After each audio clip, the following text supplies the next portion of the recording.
Okay. I spent over $10,000 trying to shore up the sound in this room in my house so I could hopefully use it as a drum studio for practicing, recording, and teaching, all while my family was doing their thing at home. But the work that was done didn't do nearly enough, and ultimately it was a giant waste of time and money. So today I'm going to share with you what I learned from this whole debacle, and then we're going to crunch some numbers. I'm going to show you how to do this room the right way would have actually costed me well over $30,000. And then finally, I want to talk to you about how after I weighed all my options, I landed on moving out of this room and down into a sound isolation booth in my garage. All right, I want to be upfront and tell you first that I really didn't want to make this video.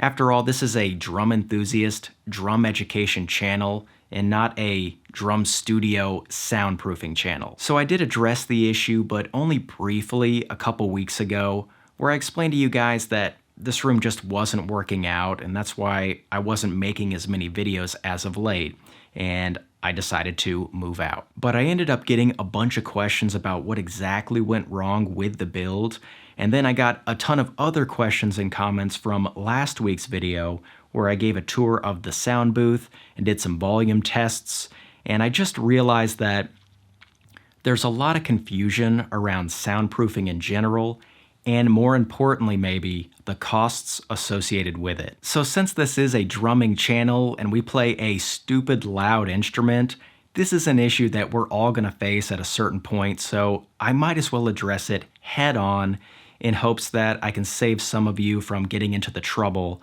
that I got myself into. All right, let me give you a little bit of background. My wife and I bought this house a couple years ago, and we decided that this upstairs bonus room that sits above our garage was going to be the best place to turn into a drum studio. And we knew we needed to do something about the noise level because my wife works from home a few days out of the week, and our neighbors are pretty close by. And I had done some smaller home renovation projects before with my wife, but nothing on this scale, and next to that, I knew close to nothing about soundproofing.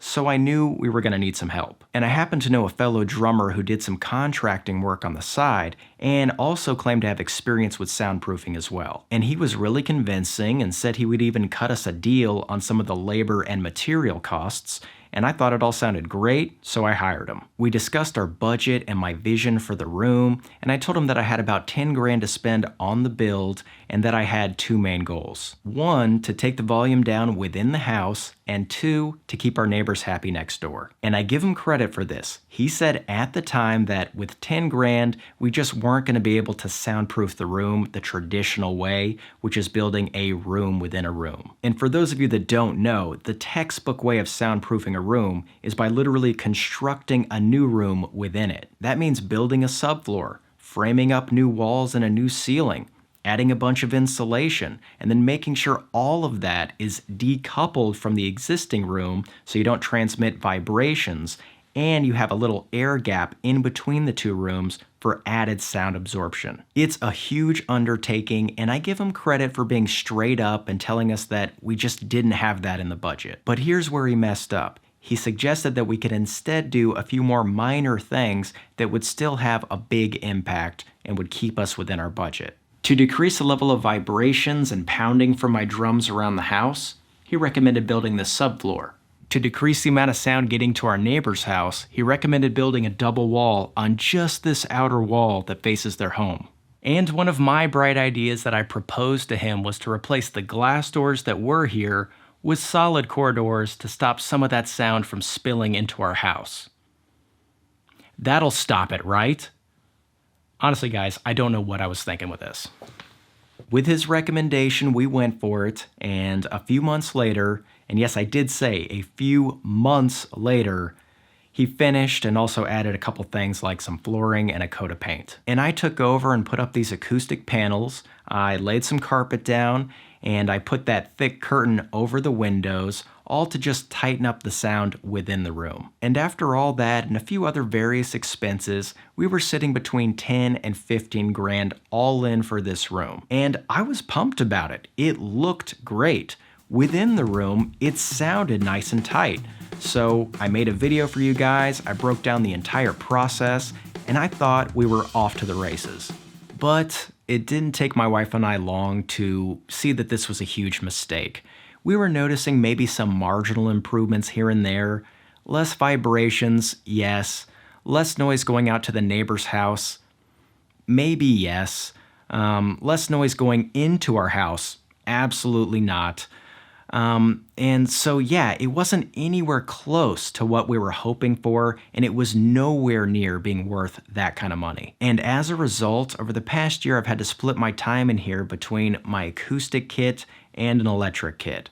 I'm able to play the acoustic kit a couple days a week when my wife goes into work, and I'm on the electric kit the rest of the time as I'm practicing and hosting my lessons.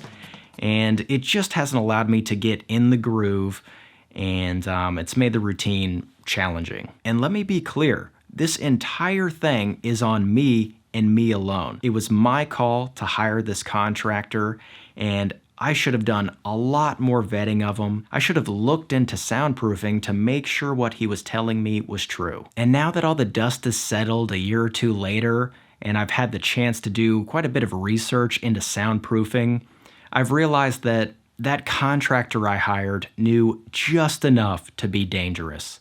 And I actually think he believed what he was telling me was true, but it just wasn't. Because here's the harsh truth, and this is the main thing that I want you to take from this video. There's no way to get a substantial sound reduction without going all in and doing it the right way, which for me was to do a room within a room. The reality is that blocking sound takes a lot of heavy and dense materials, and maybe more importantly, a lot of knowledge and experience. You don't want to hire a general contractor for something like this.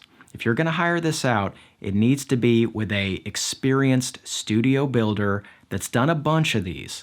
And I promise you, those guys do not come cheap. And if you want to save money by doing the labor yourself, it's going to be a huge investment in your time, not only to build the thing, but also to do all the research required to make sure you're buying the right products and you're putting the thing together properly. All right, let's go down to the garage and crunch some numbers. I want to show you guys just how expensive doing that room the right way would have been.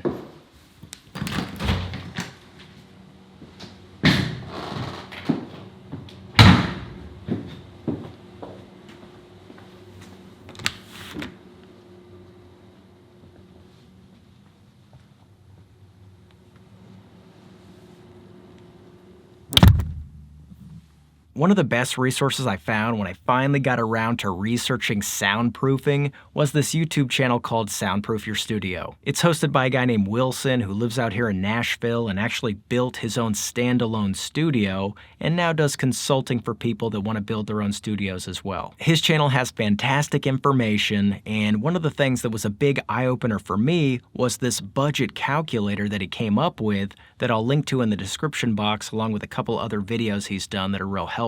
So what you do here is put in the square footage of your room, then you put in the square footage of your window space in the room, and then how many doors the room has. And this thing's gonna spit out an approximation of how much it's gonna cost to soundproof it based on how much it cost Wilson back when he made his studio. So he's not guaranteeing that this is gonna be 100% accurate, of course. Prices change over time. You'll likely choose slightly different products than he chose, but the idea is to get you in the ballpark. So let's see how much my studio would cost. I know that my studio is 225 square feet. I have 30 square feet of window space, and I have 4 doors. Bam, look at that. Almost $30,000, and that's not including labor costs. That's also not including acoustically treating the room and dressing the room up. $30,000. And you can also see at the bottom here, Wilson included a little 20% buffer column. You know, that's there because any of you out there know that have done home renovation projects or paid a contractor to do them for you. These estimates are always wildly different by the end because you always end up running into problems that you don't anticipate. So Wilson includes that in there, and that takes my cost to potentially 35 grand. So after doing this kind of research for a while, I realized that there was going to be no easy fix for solving this studio problem. I was either going to have to make a substantial investment, close to maybe another 35 grand to remedy the situation. And that just wasn't in the cards, especially on top of what we had already spent. So I had to explore some other options. And about a month ago, I made the decision that I was going to move my acoustic kit out of the studio and bring my electric kit into the center of the room and just play on the electric kit full time for all of my YouTube videos, all of my lessons, and all of my practicing. This was a really tough call because, electric kits are great. They're fun in their own regard, but they are nothing like playing an acoustic kit. You just don't get the kind of touch and the give and the sound that an acoustic kit gives you. But I was willing to make that sacrifice because it would allow me to be much more productive because I could film and practice and record whenever without worrying about who was home. And literally the same week that I moved my acoustic kit out of the studio and brought my electric kit to the center of the room, I found this booth used on Facebook Marketplace 10 minutes down the road, and I was able to negotiate the price down to $10,000. And I truly never say this, it felt like a God thing. It felt like a universe thing that was meant to be. And if it wasn't a God or a universe thing, it was a lot of luck because these things don't grow on trees. They are very hard to find used, especially in the configuration that you want and located close by. Actually, I want to go ahead and look up the price of this thing new so we can talk about it. And I warn you guys, the price is going to smack you in the face. It's the price of a car, and a pretty nice car at that. All right, I think this is it. MDL 102144. This is one of their largest booths, and it's one of the enhanced models, which means that it has double floors, double walls, and double ceilings for even more sound insulation. And there you go, right there. $33,520 right now. That was a lot of the commentary on my last video when I gave you guys a tour of this thing. It was a lot of, that price is insane. And I agree, it's a ton of money, and the only reason I'm sitting in this thing right now is because I was able to find it used.